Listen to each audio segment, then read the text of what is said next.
Hi, hello, dear friends. This is Dr. Bairi Naresh. This is your Shan Ranjala Rajesh. ఈ మధ్య కాలంలో చాలా మంది వాట్సాప్ లో అడుగుతూ ఉన్నారు, నరేష్ అన్న నువ్వు రాయేష్ అన్న ఒక వేదిక మీద ఎక్కువ రావట్లేదు, ఏమన్నా అభిప్రాయ భేదం వచ్చిందా, గొడవలు వచ్చాయా, లేకపోతే మీ పైన జరిగిన దాడికి భయపడ్డారా, సోషల్ మీడియాలో ఉండట్లేదు అని రకరకాల కామెంట్స్ రకరకాల పోస్టులు చూస్తూ ఉన్నాము. వాటన్నిటిని నివృత్తి చేయడం కోసం నన్ను అన్నని ఇష్టపడే వాళ్ళు, గౌరవించే వాళ్ళు, వ్యతిరేకించే వాళ్ళు, ద్వేషించే వాళ్ళు కూడా ఓ క్లారిటీకి రావడం కోసం అన్నని ఈ చిట్ చాట్ కి, ఈ లైవ్ కి ఆహ్వానించడం జరిగింది. ఈ సందర్భంగా మీలో కొంతమంది అడిగే అనేక విషయాలకి, మాకు తనపైన తనకు మా పైన ఉన్న రకరకాల విషయాలపైన అలా మాట్లాడుతూ అనేక విషయాల్ని మీ ముందు పెట్టడం కోసం జరిగే ఒక చిన్న ప్రయత్నమే ఈ గెట్ టుగెదర్ లైవ్ ప్రోగ్రామ్. అలాగే మరి గతంలో అన్న ఫేస్బుక్ లో గానీ, నా ఇన్స్టాలో గానీ చాలా మంది రకరకాల క్వశ్చన్లు అడుగుతున్నారు. మీలో చాలా మంది అడిగినటువంటి క్వశ్చన్ అన్నింటినీ కూడా మరి మీ కెమెరాకు అటువైపున ఉన్నటువంటి చాలా మంది తమ్ముళ్ళు మీ క్వశ్చన్లని వాళ్ళ క్వశ్చన్లుగా ఈరోజు మీకే వాటి సమాధానాలు మా ద్వారా వినిపించే ప్రయత్నం చేస్తున్నారు. మీరు చాలా మంది ద్వేషంతో, కోపంతో, ఆలోచనతో, అనాలోచనతో కూడా చాలా మంది క్వశ్చన్లు అడిగినారు. ఆ క్వశ్చన్లని ఇప్పుడు మీ ముందుకు తీసుకురాబోతున్నారు తమ్ముళ్ళు. వాటికి ఖచ్చితంగా అన్న నేను మరి సమాధానం చెప్పి మీ ప్రశ్నల్ని నివృత్తి చేసే ప్రయత్నం చేస్తాం. ఇవి ప్రశ్నలు నివృత్తులు అని కూడా అనుకోనక్కర్లేదు, జస్ట్ మా ఒపీనియన్స్. దాన్ని మెజారిటీ వాళ్ళు అంగీకరించవచ్చు, అంగీకరించకపోవచ్చు, కానీ మా అభిప్రాయాన్ని తెలుసుకోవాలని ఎదురు చూసే చాలా మంది కోసం ఈ ప్రయత్నం. వెల్కమ్ అన్నా. నేను అచ్యుత్ రాజ్ అన్న. గత కొంతకాలంగా సోషల్ మీడియాలో యాక్టివ్ గా లేరు, కారణం ఏమిటి అని అడుగుతున్నారు. కోకవేణు, సూర్యాపేట జిల్లా. ఓ హాయ్, జై ఇన్సాన్ కోకవేణు తమ్ముడు. సోషల్ మీడియాలో యాక్టివ్గా ఉంటేనేమో ఈ పేపర్ పులులు పేపర్లల్లా, టీవీలల్లా, యూట్యూబ్ ఆన్లైన్లే కనిపిస్తారు. వీళ్ళు ఫీల్డ్ వర్క్ చేయరు, పాడలేదు అని చెప్పేసి అందరు అభిప్రాయపడతారు. అది బంద్ చేసి ఫీల్డ్ లోకి వెళ్తేనేమో మీరు భయపడ్డరా లేదా మీ సోషల్ మీడియాలో అందుబాటులో లేరు అని అంటారు. మీతో వచ్చిన గోసా తమ్మేది. నేనైనా అన్నైనా ఎప్పుడు ఫీల్డ్ వర్కర్స్మే.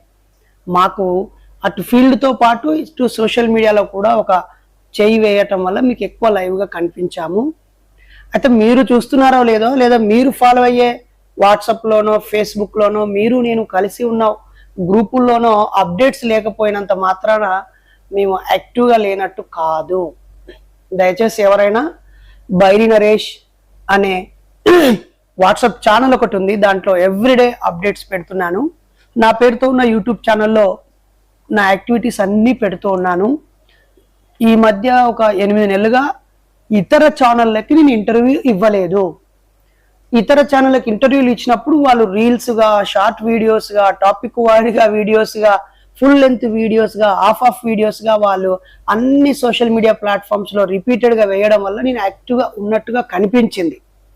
కానీ లాస్ట్ ఆగస్టు నుంచి నేను ఏ ఒక్క యూట్యూబ్ ఛానల్కి కూడా ఇంటర్వ్యూ ఇవ్వలేదు. ఎందుకంటే పుండు మీద కారం జల్లినట్టుగా మతవాదులు లేదా ఏదో ఒక కారణం చేత సామాన్య ప్రజల్ని ఉద్రేకానికి గురి చేసే వాళ్ళు చేసే కుట్రలకి బలి కావద్దు అనే ఉద్దేశంతో ఓన్లీ మన ఛానల్లో మాత్రమే ఏం చేశాం, ఏం మాట్లాడామో స్వయంగా పెడుతూ వస్తూ ఉన్నాం. దానివల్ల ఇంకా వక్రీకరించడానికి లేదు, తప్పుగా అర్థం చేసుకోవడానికి లేదు, డే టు డే అప్డేట్లోనే ఉన్నాము. అయితే ఇక మీదట సందర్భాన్ని బట్టి, సమస్యలను బట్టి, అవసరాన్ని బట్టి ఫేస్బుక్లోను, యూట్యూబ్లోను, ఇన్స్టాలోను, ఎక్స్లోను అంటే ట్విట్టర్లోను తప్పకుండా యాక్టివ్గా ఉంటాను. అయినా మీరందరూ యాక్టివ్ అయ్యారు, ఇంకా మేమే యాక్టివ్గా ఉండాలని ఎందుకు అనుకుంటారు? ఏమంటారు అన్న? అంతే కదా. రాజేష్ అన్న కూడా ఈ మధ్య ఫేస్బుక్ లో అసలు యాక్టివ్ గా లేరు, కారణం ఏంటన్నా? భయపడ్డారు ఇద్దరు దాడి తర్వాత అనేది బయట చర్చ జరుగుతుంది. చాలా పెద్ద పొరపాటు. అయితే డిసెంబర్ టు జనవరి మధ్యలో మా ఇరువురిపై దాడి జరగడం, నాటు అరెస్ట్తో ఆయన జైల్లో నుంచి బయటకు రావడం జరిగింది. జనవరి, ఫిబ్రవరి, మార్చ్, ఏప్రిల్, మే, జూన్ వరకు కూడా నేను ఆంధ్ర, తెలంగాణ, కర్ణాటకలో అన్న ఆన్లైన్లో, ఆఫ్లైన్లో రెండిట్లలో వర్క్ చేశాడు. అన్న టెక్నికల్గా ఎన్నో స్టూడియోస్లలో ఆయన అభిప్రాయాన్ని వెల్లడించే ప్రయత్నం చేశారు. నేను ఫీల్డ్ వర్క్ లో తెలంగాణ, ఆంధ్ర, కర్ణాటకలో చాలా విగ్రహావిష్కరణ చేశాను. రాజమండ్రి టు నెల్లూరు, కర్ణాటక, దాదాపు మహారాష్ట్రను కూడా టచ్ చేసిన. భయపడే వాళ్ళమే అయ్యి ఉంటే దాంతో మేము కనిపించకపోయే వాళ్ళం. మేము దాని తర్వాత బ్రేక్ మీన్స్ ఆయన ఏం చేయాలనుకున్నాడో చేసిండు. నెక్స్ట్ ఇయర్ లోపు మళ్ళీ April 14th doctor Babasaheb Ambedkar గారి విగ్రహావిష్కరణ రోజు బైరి నరేష్ గారు ఎలాంటి కరపత్రం లేకుండా, వాల్ పోస్టర్ లేకుండా, ఎలాంటి ఇన్ఫర్మేషన్ బయట లేకుండా మౌత్ టు మౌత్ ప్రచారం చేసి గ్రౌండ్ లెవెల్లో వర్క్ చేసి 35 సంవత్సరాల లోపల ఉన్నవాళ్ళు మాత్రమే బాబాసాహెబ్ అంబేద్కర్ గారి ప్రపంచంలోనే అతిపెద్ద విగ్రహమైనటువంటి తెలంగాణ రాష్ట్రంలో ఉన్నటువంటి బాబాసాహెబ్ అంబేద్కర్ గారి విగ్రహం దగ్గర 1000 మందితో సాల్యుటేషన్ చేయడం జరిగింది. దానికి నేను కూడా వెళ్లాల్సి ఉండే, బట్ కాకపోతే నేను మహబూబ్ నగర్లో బాబాసాహెబ్ అంబేద్కర్ గారి విగ్రహావిష్కరణకు పోవడం జరిగింది. నేను ఈ మధ్య కొంచెం ఇందాక మిత్రుడు తమ్ముడు అడిగినట్టుగా ఆ బ్రేక్ తీసుకోవడం వెనకాల కారణం ఏంటంటే బాబాసాహెబ్ అంబేద్కర్ గారి యొక్క ఇన్స్పిరేషన్, మహాత్మా జ్యోతిబా ఫులే గారి ఇన్స్పిరేషన్ అయినటువంటి మహర్ల చరిత్రని రాస్తున్న దాని మీదనే చాలా వర్క్ జరుగుతుంది. అంటే గతంలో జరిగినటువంటి చరిత్ర, బాబాసాహెబ్ అంబేద్కర్ గారు ఒక గొప్ప మాట చెప్తారు, గత చరిత్రలో ఏం జరిగిందో తెలుసుకోకపోతే నూతన చరిత్రను మనం సృష్టించలేమని. అట్లాగే 28,000 పేష్వాలను ఊచకోత కూసినటువంటి 500 మహర్ల సుదీర్ఘమైనటువంటి సంక్షిప్తమైనటువంటి చరిత్రను ఈ సమాజానికి పరిచయం చేసే భాగంలో దాని మీద వర్క్ నడుస్తుంది. అయినా విగ్రహావిష్కరణకు వెళ్తా ఉన్నాం, పోరాటాలకి కలుస్తా ఉన్నాం. సో అది అంటే మేమేం అన్యాక్టివ్గా లేము మీరు అనుకోవచ్చు. అంటే సోషల్ మీడియాలో ఇప్పుడు ఆయన సోషల్ మీడియాలో అసలు కరపత్రమే వేయకుండా రండిరా బాబు అని పిలిస్తే కూడా రాలేని పరిస్థితులలో 35 సంవత్సరాల లోపు కలిగినటువంటి 1000 మందితో ఎలాంటి ప్రచారం లేకుండా, ఆడంబరం లేకుండా చేసిందంటే వాట్ ఈజ్ అనేది తెలుసుకోవచ్చు. రేపు వాళ్ళ మహర్ల చరిత్ర బయటకు వచ్చిన తర్వాత రాజేష్ అన్న కూడా ఈ మధ్య కనిపించకుండా ఏం చేశాడు, ఏం కల్టివేషన్ చేశాడు, తద్వారా తను ఏమి సమాజానికి ఇవ్వబోతున్నాడు అనేది మీకే అర్థమవుతుంది త్వరలో. మళ్ళొక చిన్న వివరణ, భయపడ్డారా అని అంటున్నారు కదా, ఏం అయితే భయపడ్డాము, నిజంగానే భయపడ్డాము. చంపేస్తారని భయపడ్డాము, మా కుటుంబాలని ధ్వంసం చేస్తారని భయపడ్డాము, మా భార్యా పిల్లల్ని చంపేస్తారని భయపడ్డాము, మా అనుచరులను చంపేస్తారని భయపడ్డాము, మమ్మల్ని ధ్వంసం చేస్తారని భయపడ్డాము. ఈ భయం మేము కూడగట్టిన ఆస్తులను అనుభవించడం కోసం కాదు. ఈ భయం వాళ్ళు బలవంతులనో వాళ్ళ విజ్ఞానం ముందు మా అజ్ఞానం ఓడిపోద్దనో కాదు. ఒకవేళ మేము భయపడడం ద్వారానే, మమ్మల్ని భయపెట్టడం ద్వారానే వాళ్ళు ఆనందం పొందుతారంటే సంతోషంగా భయపడడానికి సిద్ధంగా ఉన్నాం. భయం మంచి కోసమా చెడు కోసమా? భయపెట్టేవాడు సమాజ మేలు కోసమా అజ్ఞానం కోసమా అని ఆలోచిస్తే చాలు. ఒకవేళ బైరి నరేష్ వణికిపోయి భయపడితే వాళ్ళంతా ఆనందిస్తారు అని అంటే నేను సిద్ధంగా ఉన్నాను భయపడడానికి. నా భయము రానున్న రోజుల్లో మనుషులని బలిచ్చే రోజు రాబోతుందని నా భయము. నా భయము నీకు గ్రహదోషం పట్టిందని గుడిలోకి తీసుకుపోయి అత్యాచారం చేశారు, ఇలాంటివి నీ ఇంట్లో జరుగుతాయని నా భయము. ఉద్యోగస్తులు, వ్యాపారం, అసలు ఒకరు ఇద్దరు అని కాదు, విద్యార్థులు ప్రతి ఒక్కరూ అర్థం లేని మూఢ విశ్వాసాలకు భయపడి ప్రాణాలు కోల్పోతున్నారు, ప్రాణాలు తీస్తున్నారు. ఇది ఎటు వెళ్ళిపోద్దనే భయం ఉంది. రీసెంట్ గా జరిగింది కదా దాదా, లెక్చరర్ కన్న బిడ్డల్ని కఠినంగా తలకాయ నరికేసి కోసివేసి మళ్ళీ పుడతారనేటువంటి ఎంత దుర్మార్గమైన ఆలోచన. ఇలాంటి మూఢనమ్మకాల నుంచి ఈ సమాజాన్ని బయటకు తీసుకురావడం కోసం చేసే కృషి అది అర్థం చేసుకోకపోవడం. మొన్న రీసెంట్ గా 2 చేతుల్ని మంత్రాల నెపం పేరు మీద ఒక తల్లి 2 చేతుల్ని నరికేసింది. జగిత్యాల జిల్లాలో 2 వర్గాలు మంత్రాల నెపం పేరు మీద గుడ్డలతో నరుక్కొని చంపేసుకున్నారు. ఎంత ఘోరంగా చదువుకున్న వాళ్ళు, బీటెక్లు పాస్ అయిన వాళ్ళు, ఐటీఐలు చేస్తున్న వాళ్ళు, లెక్చరర్ గా చేస్తున్నటువంటి ఒక తల్లి కన్న బిడ్డల్ని మళ్ళీ పునర్జన్మలో వస్తారని చెప్పేసి కోసేసి ఫ్రిడ్జ్ లో పెట్టడం ఎంత దుర్మార్గం ఇది నాకు అర్థం కాదు. జగిత్యాలలో 3 చంపేసి ఇంకొక 2 చంపడానికి పోతే వాళ్ళు పరిగెత్తి పారిపోయేళ్ళు. అలా ఈ ఏడాది కాలంలో ఎన్ని జరిగినాయో అన్ని రికార్డ్ చేస్తున్నాం. ఇదంతా చక్కటి పుస్తకాల రూపంలో, విశ్లేషణల రూపంలో, ఆధారాలతో సహా అందరికి ముందుకు వస్తుంది. ఒకటి, మేము మమ్మల్ని భయపెట్టాలనుకునే వాళ్ళు లేదా మా గొంతు నొక్కేయాలనుకునే వాళ్ళు, మా నోరు మోయించాలనుకునే వాళ్ళకి నేను తలవంచి రిక్వెస్ట్ చేస్తున్నాను. మేము ఆగడం మీకు ముఖ్యమా, మేము భయపడడం ముఖ్యమా, లేక మీ మతాల్లో ఉన్న ప్రజలు విజ్ఞానవంతులు అవడం ముఖ్యమా ఆలోచించండి. మేము కాకపోతే ఇంకోడు ప్రశ్నిస్తాడు, నీ కడుపులో పుట్టినోడు ప్రశ్నిస్తాడు, నీ తోడ పుట్టినోడు ప్రశ్నిస్తాడు. ప్రశ్నకు జవాబు పరిష్కారం కానీ ప్రశ్నించేవాడు భయపడమో భయపెట్టడమో, ప్రశ్నించేవాడు ఆగిపోవడమో పరిష్కారం కాదు కదా. కొంచెం కామన్ సెన్స్ అప్లై చేస్తే బాగుంటుంది అనేది నా రిక్వెస్ట్. ఆ ప్రశ్న అలా అనుకుని ఆనందిస్తే సంతోషం. బైర్ నరేష్ గారు, మీకు క్వశ్చన్ ఇది. మీరు భారత నాస్తిక సమాజంలో కీలకంగా పనిచేసి ఆ సంఘం విస్తరణ కోసం పనిచేసారని మీరు చెప్తున్నారు. సరే, మీ ఆశయం ఏదైనప్పటికీ మరి అంత సంఘం కోసం మీరు పాటు పడితే ఆ సంఘం నుంచి మిమ్మల్ని ఎందుకు వెళ్ళగొట్టారని ఒక తమ్ముడు ఫేస్బుక్ లో మెసేజ్. ఓకే, సంతోషం. నేను అక్కడ సరిగా పని చేయలేదు కావచ్చు, వాళ్ళు నన్ను వెళ్ళగొట్టిర్రు. ఇప్పుడు ఇంకోటి పెట్టుకొని మంచిగా పని చేస్తే నన్ను ఇప్పుడు ఎవరు వెళ్ళగొట్టరు కదా. ఇంతకంటే మంచిగా పని చేసే వాళ్ళు వాళ్ళకి వస్తారు, అది పని చేస్తారా? దానికి ఏమన్నది పెద్ద గోస.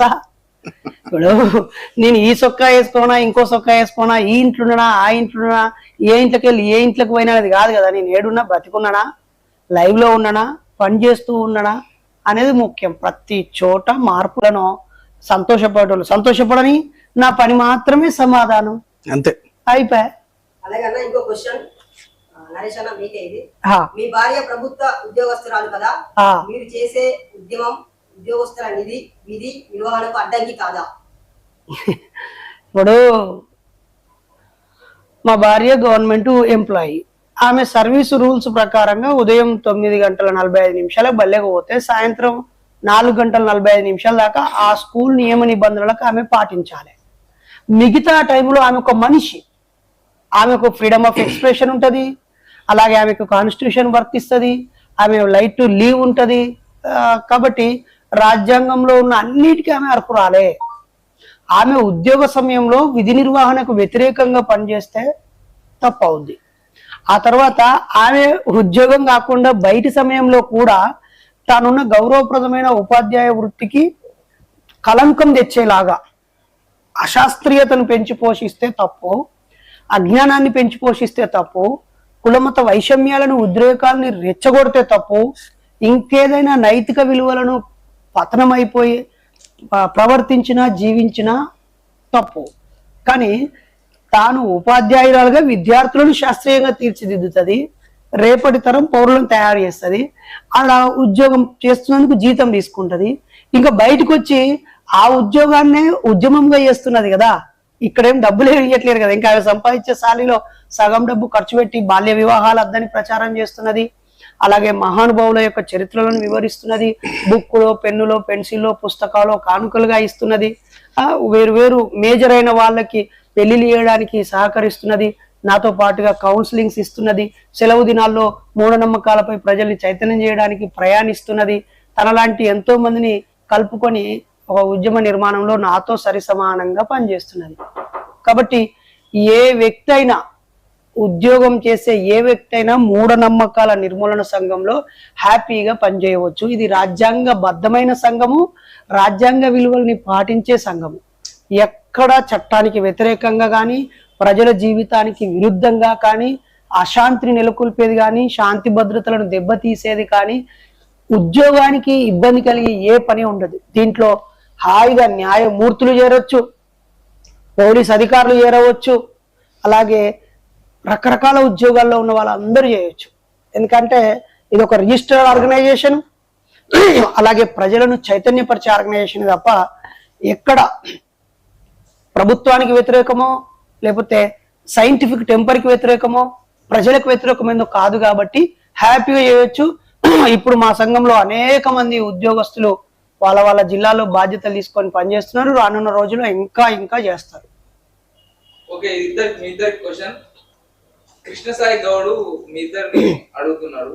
అంటే మీలాగానే ఇంతకు ముందుకు నాస్తికవాదం గాని బహుజనవాదం గాని ప్రజల కోసమే చేస్తున్నామని చెప్పి అమ్ముడు పోయి కొంతమందిని వాడుకొని వ్యక్తిగతంగా ఎదుగుతున్నారు. మీరు కూడా గట్ల అయితే మనం భయం మిమ్మల్ని చూస్తుంటే అట్లే అనిపిస్తుందని కృష్ణసాయి గౌడ్ క్వశ్చన్ ఇద్దరికి.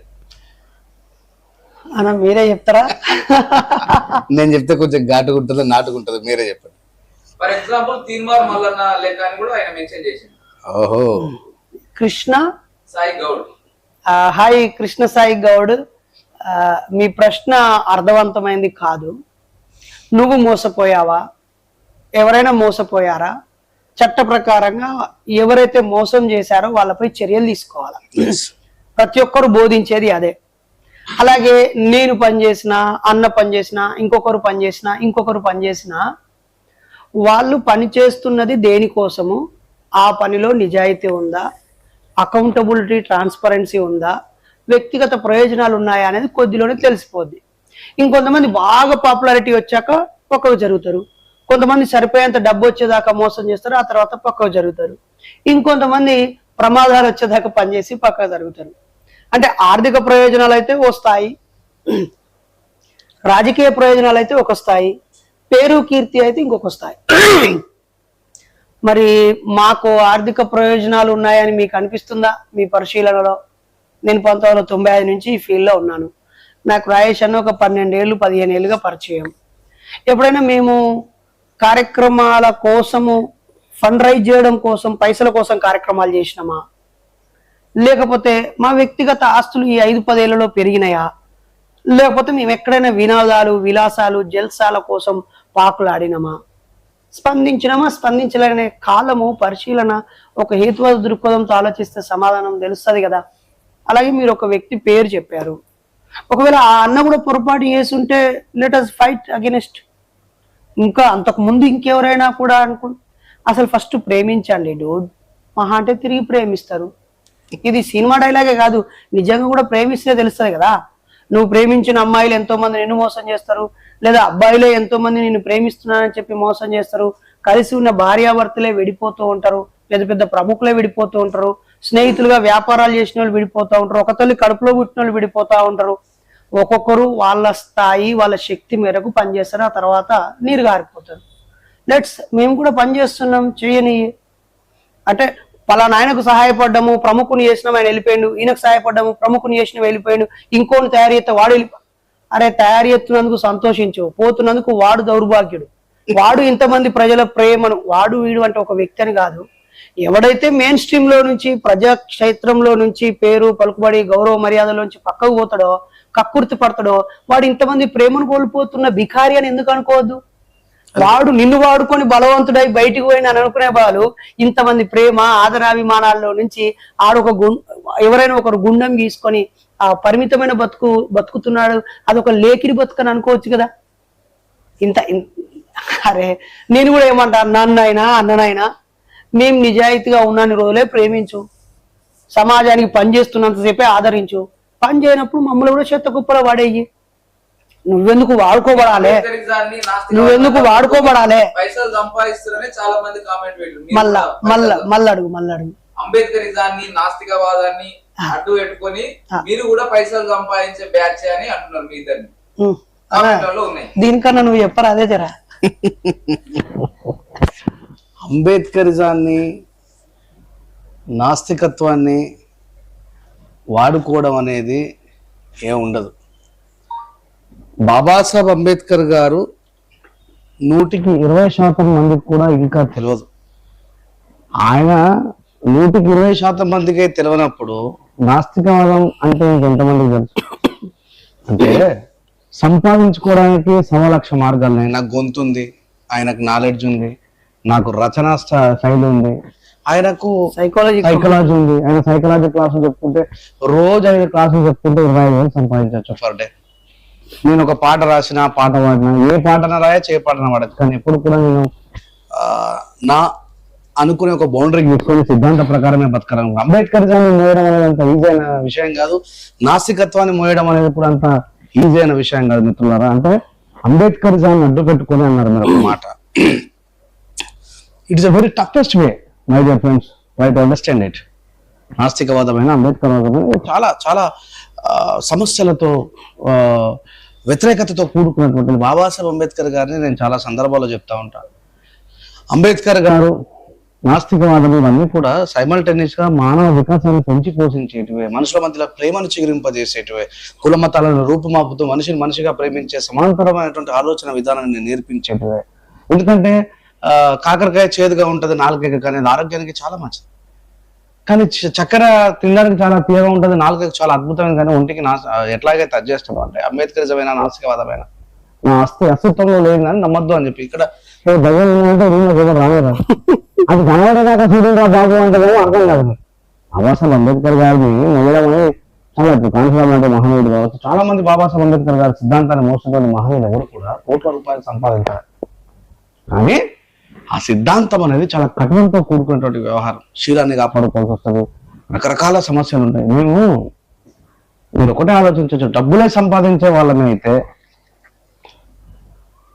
ఆయన చెప్పిన కదా పర్ డే 25,000 సంపాదించడం అంటే 20 రోజులు పని చేసుకున్నా లక్షల రూపాయలు సంపాదించారు. లక్షలు ఎందుకే, 10 రోజులు పని చేసి 20 రోజులు ప్రశాంతంగా బతకరాదా? మరి రోజు భార్య పిల్లలు వదిలేసి ఈ రాష్ట్రము ఆ జిల్లా ఈ జిల్లా అని చెప్పేసి తిరుగుతూ, అంటే సైమల్టేనియస్ గా మీకు అర్థం కావాల్సిన విషయం ఏంటంటే అంబేద్కరిజం అనేది వ్యాపారం కాదు, అది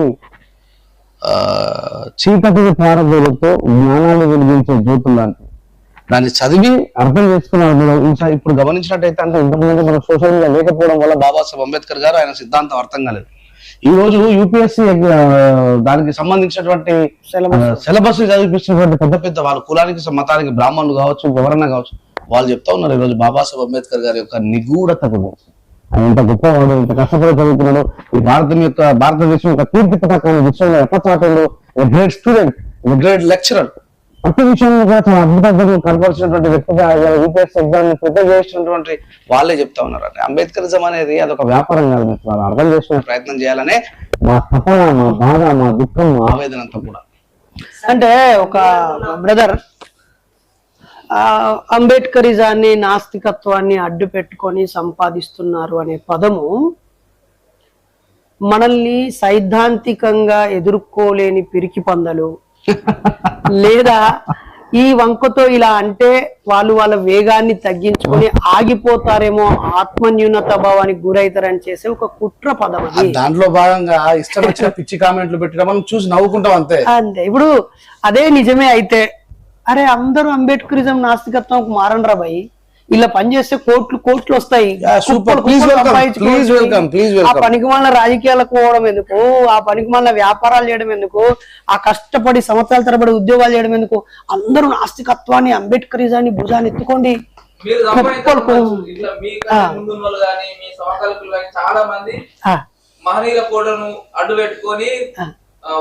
నేను ఈ వీడియో చూసే వ్యక్తులకు చెప్తున్నా, dear friends and well wishers, మీ దగ్గరికి ఎవడన్నా అంబేద్కర్ ఫోటో పట్టుకొని, పెరియార్ ఫోటో పట్టుకొని మీ దగ్గరికి బుచ్చం వచ్చినాడు, అరే పని చేసుకొని బతుకురా అవులే అని చెప్పండి. First thing. రెండోది, మీ చుట్టుపక్కల అలా ఎవడైనా అడుక్కునేవాడు ఉంటే వాడు అడుక్కునేవాడనే చూడండి. ఒకవేళ వాడు పనిచేసేవాడైతే మీరు ఫస్ట్ పని పంచుకోండి, మీరు పాల్గొనండి. ఆ తర్వాత ఆ అవసరాల కోసం మీరే ముంగటుండి నిర్వహించండి. లేదా నిర్వహించేప్పుడు నీ శక్తి మేరకే సహాయం చేయండి, దశమ భాగాలు ఇవ్వకండి. బాబాసాహెబ్ మీ జీవితంలో పే బ్యాక్ టు ద సొసైటీలో 5% ఆదాయాన్ని ఇవ్వమన్నాడు.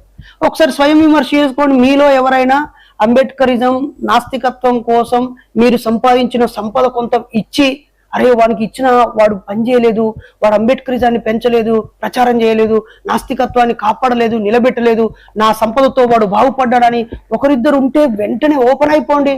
అప్పుడు అడుక్కు తినే వాళ్ళు తగ్గిపోతే మాలాంటి వాళ్ళకు అడుక్కు తినే వాళ్ళనే పేరు పోయి అరే ఆదర్శ వ్యక్తులు అనేటువంటి గౌరవం దక్కుద్ది కదా. అన్నంలో రాళ్ళు రప్పలు ఉంటే తీసి పడేద్దాం. ఇక్కడ ఇంకో విషయం కూడా చెప్పాలి. ఏ బాబాసాహెబ్ మీరు మమ్మల్ని అదే క్వశ్చన్ చదువుతాను, అంబేద్కర్ గారిని అడ్డు పెట్టుకొని మీరు వ్యాపారం చేస్తారని చెప్పారు. వ్యాపారం చేస్తున్నా అక్కడికి అడగలే క్వశ్చన్. అంబేద్కర్ గారిని అడ్డు పెట్టుకొని అంబేద్కర్ గారి ఆశయాలకు వెన్నుపోట్లు ఓడిస్తున్న వాళ్ళని చెప్పులు కొట్టండి.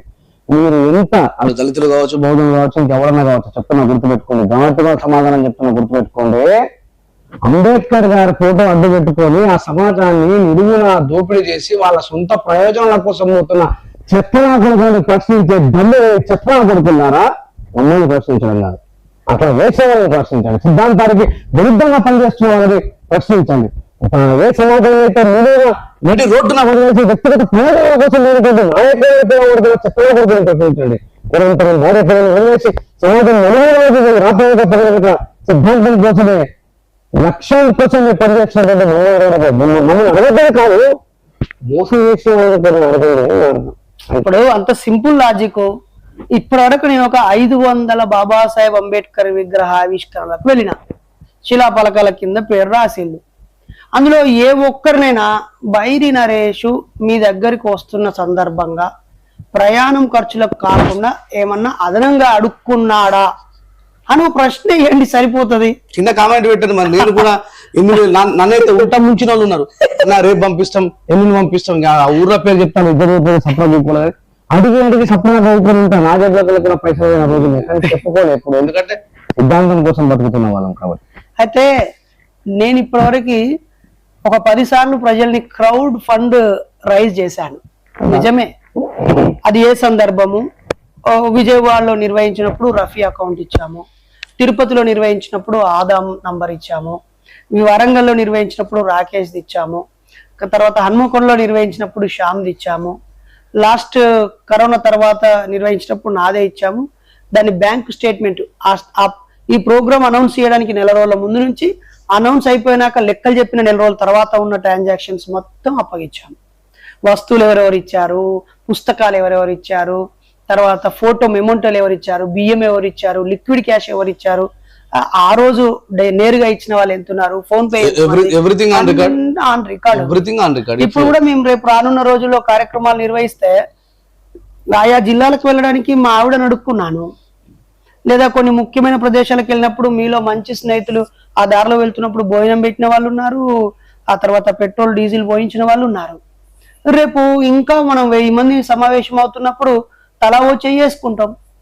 అవి మిగిలించుకోవడం కోసం ఆలోచించినప్పుడు తప్పు పట్టండి. అయినా ఉపయోగం లేము అని అనుకున్నప్పుడు ఎట్లిస్తారు, ఎవరు ఇస్తారు, ఎందుకు ఇస్తారు ఒకసారి ఆలోచించండి. అయినా పైసలే ప్రధానమా? చెయ్యి. ఇంతమందితో మాటలు పడుతూ, ఇన్ని దూషణలు పడుతూ, ఇంత సమాజంలో అజ్ఞానులకు వ్యతిరేకంగా మేము పోరాడుతున్నాం అనేటువంటి ఆలోచన కలిగించుకొని ఎందుకు ఇంత సమస్యలు మాకు? సాయి చిన్నబోయిన ఒక క్వశ్చన్ వేసారు మీ ఇద్దరికి. సాయి చిన్నబోయిన. హలో బ్రదర్, సాయి చిన్నబోయిన. బహుజనవాదంలో నాస్తికత్వం ఇమిడి ఉందా అని అంటారా? నేను ఒక పెద్ద కన్ఫ్యూజన్ లో ఉన్నాను. బహుజనవాదాన్ని నడిపించాలంటారా, నాస్తికవాదాన్ని నడిపించాలంటారా? అసలు నాస్తికవాదం అంటే ఏందనుకుంటున్నాను మీరు? నాస్తిక చాలా మంది బ్రదర్, నేను ఓ బ్రెయిన్ స్పెషలిస్టో ఐ స్పెషలిస్టో కావాలని ప్రయత్నం చేస్తున్నా. కాబట్టి బాడీలో బ్రెయిన్ ఉంటది, ఐ ఉంటది అనుకుంటే నేను కూడా ఉంటా.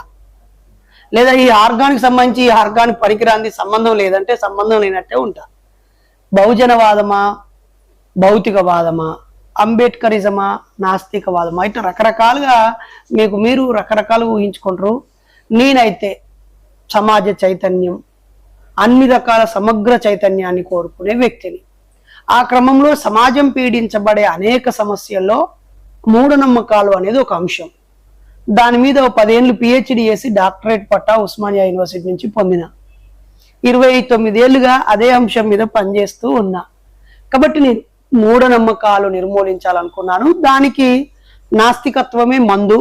నాస్తికత్వాన్ని బోధించిన వాళ్ళు ప్రత్యక్షంగా పెరియార్ రామస్వామి, ఆ తర్వాత ఇంకొంచెం పక్కకి వెళ్తే బాబాసాహెబ్, ఇంకొంచెం ముందుకెళ్తే పూలే, మహాత్మా పూలే, ఇంకా ముందుకెళ్తే బుద్ధుడి దగ్గర చార్వాక లోకాయుధుల దాకా ఈ పరంపర ఉంది.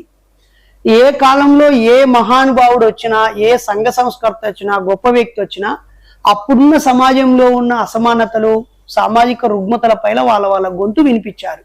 ఇక్కడ వేమనారెడ్డి నుంచి మొదలుకొంటే వీరబ్రహ్మేంద్ర స్వామి వరకు, కందుకూరి వీరేశలింగం పంతుల నుంచి మొదలుకొంటే గురజాడ అప్పారావు వరకు, కత్తి పద్మారావు గారు, బి రామకృష్ణ గారు, రావుపూడి వెంకటాద్రి గారు, ఇలా కుప్పలుగా ఉన్నారు. కాబట్టి మీరేం కన్ఫ్యూజ్ కాకండి. నేను పుట్టడం బీసీగా పుట్టాను, కులాంతర పెళ్లి చేసుకున్నాను, ఇప్పుడు నేను మూఢనమ్మకాల అనే అంశం మీద పనిచేస్తున్నాను. ఆ పేరుతో ఒక సంఘాన్ని పెట్టాను. ఇది భౌతికవాదము, గతితార్కిక భౌతికవాదము. ఓకేనా? సమాజాన్ని కలలుగా అంటున్నాము, దోపిడీ లేని సమాజాన్ని కలలుగా అంటున్నాము. దీన్ని రాజకీయాలతో, దీన్ని బహుజన రాజకీయాలతో, దీన్ని భౌతికవాదం, బహుజనవాదంతో మీరు ముడిపెట్టి చూస్తే కన్ఫ్యూజ్. ఎవరు భౌతికవాద కావాలన్నా, నువ్వు అంబేద్కరిస్ట్ కావాలన్నా, కమ్యూనిస్ట్ కావాలన్నా, బుద్ధిస్ట్ కావాలన్నా, ఏది కావాలన్నా ముందు నువ్వు వాస్తవికవాది కావాలి. అసలు కార్యకారణ సంబంధాన్ని తెలుసుకొని హేతువాద ఆలోచన నీకు ఒక కావాలి. చిన్న ఎగ్జాంపుల్ ఇద్దాం దాదా. ఉమ్, ఇప్పుడు ఆయన దగ్గర నా దగ్గర ఒక మైక్ ఉంది. ఈ మైకు దేంతో పనిచేస్తుంది? దీంట్లో బ్యాటరీ ఉంది కాబట్టి పనిచేస్తుంది. అంటే ఇంట్లో అస్థి, అంతే. దీంట్లో బ్యాటరీలో ఛార్జింగ్ ఉంది కాబట్టి అస్థి. ఈ బ్యాటరీలో ఛార్జింగ్ అయిపోయింది. అయినా సరే ఇక్కడ పెట్టి అల్లాని మొక్కు, యేసుప్రభుని మొక్కు, రాముని మొక్కు, ఎవరినన్నా మొక్కు, ఆ మైకుని పనిచేయమని పని చేస్తుందా? అయినా చేస్తుంది అంటే అరే అన్న లేదురా భయ్, దాంట్లో అస్థి లేదు, నాస్తి లేదు అని కూడా పనిచేస్తుంది అంటే అది గుడ్డిగా నమ్మడమే. ఏదైతే ఆస్తికవాదం నాస్తికవాదం అంటే లేని దాన్ని ఉన్నదని నమ్మడం నాస్తి. లేకుండా ఏది కూడా, ఇప్పుడు లైట్ నడవాలన్నా కరెంట్ కావాలి. సో ఇదంతా కూడా సైన్స్ కి రిలేటెడ్ గా ఉన్నది. నాస్తికవాదం అనేది ఇలా పెరియార్ స్వామి రామస్వామి నాయకర్ స్థాపించిందో, కేరళలో నారాయణ గురు స్థాపించిందో, మహాత్మా పూలే స్థాపించిందో కాదు. నాస్తికవాదానికి ఒకవేళ నువ్వు శాస్త్రీయ నామం ఇస్తే ఇంగ్లీష్ లో దాని పేరు సైన్స్ వాదమే. అదేదో కొత్తగా ఎవరో సృష్టించిందో, ఎవరో పుస్తకం రాసిందో కాదు. సైన్స్ దట్ మీన్స్ నాస్తికవాదం. ఉన్నది ఉన్నట్టుగా చెప్పడమే నాస్తికవాదం. దాన్ని అర్థం చేసుకోకుండా మీరు ఇష్టం వచ్చినట్టుగా తప్పు అర్థం చేసుకుంటారు. మళ్ళా బహుజనవాదం ఏమి వాదము? బహుజనవాదంలో నువ్వు గొప్ప వ్యక్తులుగా, ఆదర్శ వ్యక్తులుగా భావించి ఒక 5 మంది పేర్లు రాసుకో. బుద్ధు నుంచి పూలే, పెరియారు, నారాయణ గురు, సాహు మహారాజు, ఇట్లా రాసుకో. అదంతా నాస్తికవాదం. నారాయణ గురు రాసుకో, పండిత అయోధ్యదాసు రాసుకో, ఎవరిదన్నా రాసుకో. వాళ్ళ బోధనలు, వాళ్ళ రచనలు చూడు. అలా వాస్తవికవాదము, హేతుబద్ధంగా ఆలోచించడము, కార్యకారణ సంబంధాన్ని తెలుసుకోవడం, నాస్తికత్వం అంతర్లీనంగా ఉన్నది కదా. వాళ్ళ జీవితాల్లో నుంచే నాస్తికత్వం కాదు అనలేనప్పుడు నాలో బహుజనవాదం లేదనుకోవడం తప్పే, నాస్తికవాదం సపరేట్ చేసి చూడడం కూడా తప్పే. రైట్. మీ ఉద్యమ నిర్మాణం ఈ ఆంధ్ర తెలంగాణ 2 రాష్ట్రాలకైనా, ఇతర రాష్ట్రాలు కూడా నిర్మించాలనుకుంటున్నారా? రాయేషన్న పనిచేసే సమతా సైనిక్ దళం మొత్తం దేశం అంతటి ఉన్నది. అది బాబాసాహెబ్ స్థాపించింది. అందులో అభిప్రాయ భేదాలు వచ్చి 2-3 శాఖలో ఉంటే ఉండొచ్చేమో, కానీ అల్టిమేట్ అయితే బాబాసాహెబ్ ఇచ్చిన రక్షణ మార్గం. నేను మూఢనమ్మకాల నిర్మూలన సంఘాన్ని స్థాపించి ఒక 8 నెలలు అవుతుంది. ఇది సైన్స్ కు నాస్తికత్వానికి పరిధులు ఏముంటాయి? ఏ రాష్ట్రంలో పనిచేసేటోళ్ళు దొరికితే ఆ రాష్ట్రానికి ఈ భావజాలం పోతుంది. ఆయా రాష్ట్రంలో ఆల్రెడీ ఈ భావజాలం పనిచేసిన వాళ్ళు ఉన్నారు. కొన్ని సంఘాలు కూడా ఉన్నాయి. అది ఈరోజు మొదలైంది. వాళ్ళతో కలిసి పనిచేసే చోట కలిసి పనిచేస్తాం. స్వయంగా బలం ఉంటే అక్కడ విస్తరిస్తాం. ఇప్పుడైతే 33 తెలంగాణ జిల్లాల్లో ఉన్నారు కమిటీలు, 26 ఆంధ్ర జిల్లాల్లో ఉన్నారు కమిటీలు, ఒక 14 కర్ణాటక జిల్లాల్లో ఉన్నారు, ఒక 4 ఒరిస్సా అంటే గజపతి నగరం, గంజాం, ఒరిస్సా, అనుగోలు, ఆయా కటక్ జిల్లాల్లో ఉన్నారు. మహారాష్ట్ర అయితే చంద్రపూర్, నాగాపూర్, సోలాపూర్ నుంచి పూణే, ముంబై దాకా ఈ ప్రాంతంలో కూడా ఉన్నారు. తమిళనాడు కూడా ఒక 3-4 జిల్లాల్లో ఉన్నారు. నేనైతే బౌండరీ ఏమీ లేదు. మూఢనమ్మకాల నిర్మూలన సంఘం పేరుతో ఏ రాష్ట్రంలో, ఏ దేశంలో పనిచేసినా పనిచేయొచ్చని స్వాగతం పలుకుతా. ప్రస్తుతం అయితే తెలంగాణ, ఆంధ్ర పూర్తయి కర్ణాటకలో ఉన్నాం. మీరిద్దరు కలిసి ఒక పార్టీ పెట్టి రాజకీయంగా ఎదగొచ్చు కదా, సమాజానికి ఉపయోగపడుతుంది అని సీను పెరికిట్ నుంచి అడుగుతున్నాను. పెరికిట్ నుంచి పెరికిట్ సీను రాజకీయ పార్టీ ఆయన చెప్తాడు, ఆయన చెప్తా చెప్పుకుంటారా? ఒకటి డియర్ ఫ్రెండ్స్, తప్పుగా అనుకోవద్దు, చాలా ఛానళ్లలో చెప్పిన విషయమే. నాకు వ్యక్తిగతంగా రాజకీయ ఆసక్తి లేదు. మీటు నా దగ్గర ఆసక్తి లేనప్పుడు కట్టెపుల్ల పెట్టి పైకి లేపితే ఎంతసేపు ఉంటాం? ఆసక్తి ఉంటే ఎగిరెగిరి దునుకుతాం, అందుకోవాలని చూస్తాం. వీళ్ళని కన్విన్స్ చేయాలి, వాళ్ళని కన్విన్స్ చేయాలి, వీళ్ళని ఇంప్రెస్ చేయాలి, వాళ్ళని ఇంప్రెస్ చేయాలి, 4 ఓట్లు సంపాదించుకోవాలి, ఓట్ల రూపంలో మా బలాన్ని ప్రదర్శించాలి, ఓట్లు ఏం చేస్తే వస్తాయో ఆ పని చేస్తూ ఒక సర్కిల్లోకి వెళ్ళిపోతాం. నిజమే, రాజకీయాలు చాలా గొప్పవి, అల్టిమేట్. రాజకీయ నాయకత్వం మాకంటే ఎక్కువ పని చేయగలదు, నేను దాన్ని కూడా అంగీకరిస్తాను. కానీ నా వ్యక్తిగతంగా ఉన్న అభిప్రాయం, అన్న అభిప్రాయం ఏంటో అన్న చెప్తాడు. కానీ నాకైతే బాబా పెరియార్ రామస్వామి తన 45వ ఏట అన్ని రాజకీయ పదవులను త్యాగం చేస్తూ నేను ఓట్ల ద్వారా మెజారిటీ ప్రజల మెప్పు పొందడం కోసం నా మనసు నేను చంపుకోలేను. మెజారిటీ ప్రజల కోసం ఏమైనా చేయాల్సి వస్తుంది రాజకీయాలల్లా. కాబట్టి నేను నా సైద్ధాంతిక పునాదుల మీదనే ఉంటాను అని చెప్పి ఆయన చాలా స్పష్టంగా స్టేట్మెంట్ ఇచ్చి 95 ఏళ్ళ దాకా బతికిన ఆయన 50 ఏళ్ళు రాజకీయాలు చేసిండు కానీ పార్టీల పరంగా పోలేదు. ఆయన మద్దతు ఇచ్చిన వాళ్ళు గెలిచారు, ఆయన శిష్యులు గెలిచారు. అలానే నా శిష్యులు గెలుతారు, నేను మద్దతు ఇచ్చే వాళ్ళు గెలుతారు అనే పదాలు కూడా నేను ఇప్పుడు వాడను. నా పని, నా ద్వారా జరిగే మేలు వల్ల ఈ సమాజానికి ఏ రకంగా మేలు జరిగితే ఆ రకంగా మేలు చేసుకుంటూ చైతన్యం చేసుకుంటూ పోతా. కానీ నేను మాత్రం రాజకీయ పార్టీలకు అనుబంధంగా మారడానికి ఇష్టంగా లేను, రాజకీయ పార్టీని స్థాపించే ఆసక్తితో లేను. అలాగే ఒక నియోజకవర్గం, అది పార్లమెంటో అసెంబ్లీయో, ఒక నియోజకవర్గంలో ఉండి ఆ ప్రజల అన్ని రకాల సమస్యల మీద మాట్లాడుతూ పనిచేస్తూ అందరికి అందుబాటులో ఉంటూ అక్కడే జీవించాలనే ఆలోచన నాకు లేదు. ప్రధానమైన అంశం ఏంటంటే ఒక పార్లమెంట్ ఏరియాలోనో, ఒక అసెంబ్లీ ఏరియాలోనో, ఒక ఎమ్మెల్యే గానో ఎంపీ గానో ఎలక్ట్ అయిన తర్వాత కర్ణాటకలో ఎవరికైనా అన్యాయం జరిగింది, మన పూర్వం ఉన్నటువంటి ఆలోచన ప్రకారం ఎవరికి అన్యాయం జరిగినా మనం విస్తృతమైనటువంటి ఆలోచన విధానం కలిగిన వాళ్ళం కాబట్టి కంపల్సరీ అక్కడికి పోతాం. అట్లా కర్ణాటకలో ఒకరోజు, ఆంధ్రాలో ఒకరోజు, ఒరిస్సాలో ఒకరోజు ఇట్లా తిరుగుతున్న సందర్భంలో చూసిండ్రా మా పార్లమెంట్ సభ్యుడు కనీసం మమ్మల్ని ఎవరు పట్టించుకోకుండా తిరుగుతున్నటువంటి నీరాపనిందలు మోయడానికి మేము సిద్ధంగా లేము. రెండో విషయం ఏంటంటే రాజకీయాలు చేయొద్దని కాదు, బాబాసాహెబ్ అంబేద్కర్ గారు ఇండిపెండెంట్ లేబర్ పార్టీ ఇవన్నీ స్థాపించిందే రాజకీయాలు చేయాలని. రాజకీయాలు చేసే వాళ్ళు చేస్తూ ఉన్నారు. మేమైతే విస్తృతంగా ఆయన ఆలోచన విధానం ప్రకారమే నాకు కూడా ఏంటంటే సంఘ సంస్కర్తగానే ఉంటే మనకు ఒక బౌండరీ అనేది ఉండకుండా పనిచేసేటువంటి ఆలోచన ఉంటుంది. అట్లానే ఉండాలని నేను కూడా అనుకుంటున్నాను. 100% అన్నతో నేను ఏకీభవిస్తున్నా. అంటే మేము ఏదో ఒక పార్టీలో చేరగానే ఎమ్మెల్యే అయిపోతాం, ఎంపీ అయిపోతాం అనే భ్రమ లేదు. అలాగే మేము పార్టీ పెట్టగానే లక్షలాది మంది, వేలాది మంది మా వెనకాల వస్తారనే ఆశ, నమ్మకం మాకు లేదు.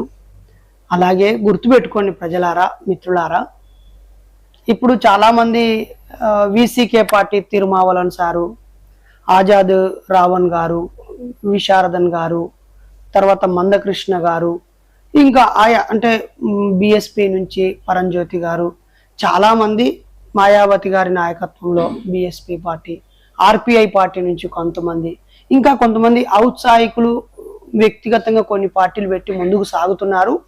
మీరు సెక్యులర్గా డెమోక్రటిక్గా ఉండేటువంటి పార్టీ జనసేన నుంచి పవన్ కళ్యాణ్ గారు పార్టీ పెట్టి నడుస్తున్నారు. ఎక్కడెక్కడో ఎన్నెన్నో పార్టీలు నడుస్తున్నాయి, ప్రాంతీయ పార్టీలు. టిఆర్ఎస్, బిఆర్ఎస్ ఉంది, ఇక్కడ వైఎస్ఆర్సిపి పార్టీ ఉంది, తెలుగుదేశం పార్టీ ఉంది, డీకే పార్టీ నుంచి కూడా తెలంగాణలో, ఆంధ్రాలో కొంతమంది పనిచేస్తున్నారు. కాబట్టి మీకు నిజంగానే రాజకీయ పార్టీల ద్వారా మార్పు 5-10 ఏళ్లలో సాధ్యమని మీకు అనిపిస్తే మీకు నచ్చిన పార్టీలో మీరు చేరండి, నిస్వార్థంగా పనిచేయండి, మీ నియోజకవర్గంలో సమస్యల మీద మీరు పోరాడండి. ఆ సందర్భంగా మా గొంతో లేదా మాకున్న పరిచయమో, మా పాపులారిటీయో, మా పాత్ర అవసరమని అనుకుంటే నిస్వార్థంగా మేము పార్టీలకు అతీతంగా వస్తాం.